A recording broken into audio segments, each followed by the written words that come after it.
What's up? So, today I kinda just feel like I wanna run through some random things and let's see what we can talk about. Let's see what solutions we can come up with. I mean, where do we start? Well, my motto has to be trying to be better, trying to be your best self in order to fill the cup of others. If we're not taking care of ourselves, how how do we possibly help improve others' lives?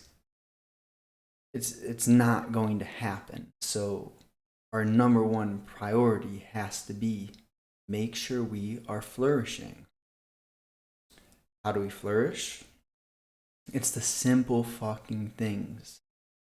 You go to bed on time, you wake up early. You avoid processed foods because that shit affects your brain in a way where it inhibits your capacity to think. Um, Besides your intake of physical foods, your intake of what are you listening to? Thoughts become reality.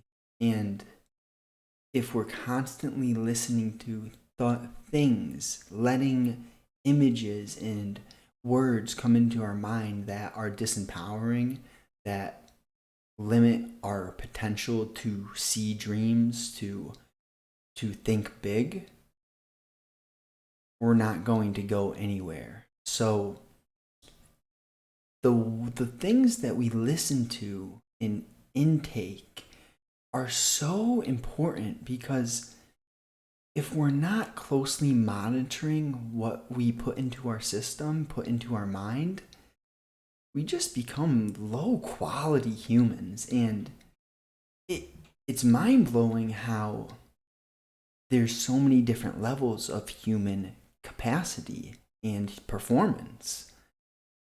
I've been listening to so many different podcasts, whether it's Jordan Peterson, Macro Voices, Higher Performance.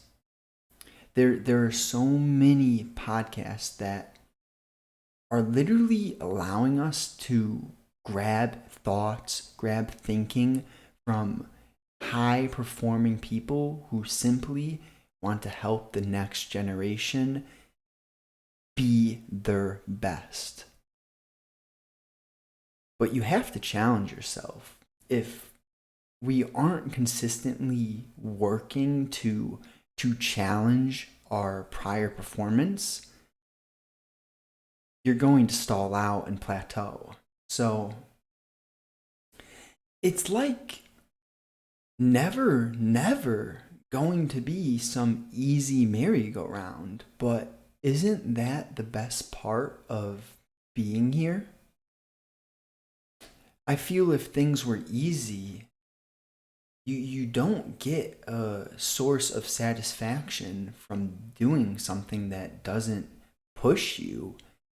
It doesn't have to push you to your breaking limits, but it has to make you better than you previously were. So working out is one of the simplest ways to get yourself into that rhythm of breaking through prior barriers, prior limitations that we set ourselves. And there's so many different ways. I mean, whether you're cycling, running, weightlifting, hiking, jogging, sprinting, hang gliding, snowboarding, BMX. There's so many different ways to challenge your senses and to improve upon who you previously were. What are the smallest of things? Things that we could do if we're at the bottom of the totem pole. We're at rock bottom. What can we do today to start seeing progress, to push that momentum into actualization? Just get outside to start. 45 minutes walk, make it consistent. Discipline is not superpower. It's not some foreign thing that you just magically create. And discipline is doing simple tasks over time persistently. And the more that you stick to that discipline of doing things when you don't want to, like, I'm only motivated 25% of the time to do the things that I know I have to do. We're talking wake up 4:45, go on my daily walk even when it's dark or 0 degrees outside in Connecticut. And I'm not at all bragging. Like, I truly hope that nothing I say comes off as anything but humble, because I feel inclined to share what I have been doing that's changed the way I think, changed the way I look. I've never been obese or overweight, but there's levels to this. If, Chad Ochocinco, the football player, I was talking to some of my buddies, and they're saying how you can eat whatever you want as long as you work out, you're going to be fine. Sure, you'll still be looking okay. You'll still have muscle and you won't be fat, but there's levels. If you want to be in the best shape possible, no, you can't eat whatever you want. You have to eat the right things, stick to a disciplined diet and routine. And that's if you want to be your best. And for a while, out of community college, I wasn't at all focused on being my best. It didn't even really pop into my mind. Why? Why didn't I think about that? I was quite distracted. I spent a lot of time just fucking around with friends, with girls, just kind of not thinking about how could I be better? How can I actually make a fucking legacy? How can I change the world? But at some point in your life, it's going to hit you, and you're going to have this feeling of, I should be doing more. Why have I not done more? What can I do? And when those thoughts come, it's kind of like getting hit by a train. There's going to be a lot of self-reflection, hard questions that get asked. With this type of self-reflection, it brings you to an uncomfortable place, a place that is necessary to go to, because if you don't hit rock bottom, if you don't feel miserable and hopeless, I don't think you ever understand the experience that is necessary to propel your drive, your burn, your inner passion. Like, none of us are the same. There is not a single being on this planet who is exactly the same. You, me, we're all unique, and we all have so much inside of us. But it doesn't just come out. It's very easy to get caught up in all the distractions of being quite average, simply put. Just going with society and letting mainstream direct your values, your beliefs, your actions. But there's a higher level of living, and it comes from doing things like meditating, waking up early, going to bed on time. When you get into these routines, routine, that is the foundation, the cornerstone to leveling up your being, your mind, your style of thinking, and your big picture vision. Life it's very open-ended. There's no direct path for anyone. And I guess we could say that we all want to end up peaceful and happy. but what does that even mean? To everyone, it's definitely different. We all prefer different things, and a way that we could simply define it would probably be living in a state of joy. And by joy, I mean when you're not worrying about what time it is, you're not worrying about what you're going to do next, you're not thinking about tomorrow, the next day, but you're simply so wrapped up in this current moment that is all that's on your mind. It's like, that is how I define joy.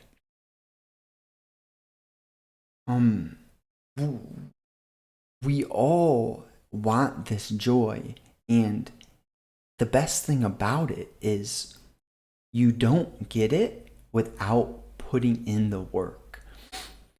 Because from the outside, it may look like money grants happiness. Simple. It's a fact. Money equals happiness. He has a Lamborghini, he has the blonde, and he's got the golden toilet. Dude, his life's perfect. But these people, not all, but the people who have not worked for what they have, they're not happy, because you get caught in this state of, once I have this, I'm going to be happy. Once I have this, I'm going to be happy. And then you get it, and that goalpost just moves to something else. And it's a quite self-imposed torture if you're just continuously moving the goalpost. Say in a workout, that's cool when you're moving the goalpost, patting yourself on the back because you're pushing yourself. But there has to be a space and time, a period where you actually completely appreciate where you've gone from A to B, and you take a step back to completely self-reflect and objectively think about your experiences, your relationships, the way you treat yourself within your mind. Because personally, that's been something astronomically important in my development. If I am talking to myself negatively, oh my gosh, it needs to be at least noticed. And once I notice it, there's room to correct the negative thoughts. But if you're just living in a treacherous headspace that is beating you down, not giving you credit, not helping you, like, I have never been to a point where I completely hated my life, but there's been periods where if you are not performing to at least satisfactory levels, oh my gosh, that headspace, it will tear you apart. There's energy, and I love how this world works, because karma, whatever you want to label it, energy, karma, reactive, what you put out is going to come back to you. And it's at the core level of how you think, the thoughts you have, that comes back to you. If you strive to correct your mind in a way where your thoughts are empowering, and we all have negative thoughts, but we have to correct them. If I have the thought that I am useless and no one likes me, I have to correct that. And you know a simple way to correct that? Who am I always going to be with? Me. I love you, Justin. I appreciate you. Straight up. You start your morning, thank you, I'm sorry, how can I help, and I need help. By being vulnerable, by sharing struggles that have happened in my life, I aim to help other people. There's too much tomfoolery that occurs in today's world. Social media, you see people and they're not honest in a way that they tell you about their struggles and how they got to where they are. Now, of course, there are amazing people who are vulnerable that share everything openly. But a lot of the times you are comparing your background, your behind the scenes life to someone else's highlights. And you hear comparison is the thief of joy. Well, it's important to compare yourself to others because it is a way to track progress. And by reflecting on where you are, where you've came from, that is helpful information. But you can't just compare yourself to others because we all came from different personalities, different environments, families, weather. Like, there are so many different circumstances and situations for every single being that no one should be solely judging their value, the personal perception of oneself, on how others perceive them or how others' lives look. It will not do you any good. How can we help others? You have to pour from a cup, and that implies that there's something in the cup. We'll go back to what I said. You have to take care of yourself first. Not in a selfish way, in a way that is all necessary. If you don't take care of yourself, let's use this example. You know, on the plane, something breaks, the window breaks, something, where you have to put on the oxygen mask. They tell you, you put it on you first. Sure, you want to save everyone else on the plane. If you're dead, if you're not breathing, you can't save anyone. That's a simple example. You have to take care of yourself. Once you take care of yourself, once you learn and grow and be the best of your capacity, that's when the spreading of knowledge, the sharing of experiences begins. So, if you enjoy this type of real content, this unfiltered stuff, do me a favor. Just share this with one like-minded buddy who will grow and learn from this real content. I'm not here for some fluffy, fake bullshit. There's already so much of that in the world, in the space that I'm trying to grow. And we just have to be pushing ourselves, each individual. By bettering the individual, we better the world. So it starts with you. What can you do? It doesn't have to be something crazy. And just concentrate one day at a time. You can do it. But first you have to believe. Your thoughts can become reality. But it's not going to happen without hard work, effort, consistency, persistent planning. This whiteboard behind me, look at that. It's filled with shit. And all that stuff is a continuous reminder. If you don't remind yourself, you're going to forget and you will fall off track. So, yeah, share this with someone, please. I'm never going to be a sellout, you know. Too many people do that. They will sell who they are, their personality, what they say for money. I'm always going to bring you the real, raw thoughts that are coming from my heart. And I think more of that needs to happen in today's world. But I do. I appreciate you. I really do. And yeah, Yeah. Get someone else, one person to see this, watch this video. Let's spread organically. Thank you. Love you.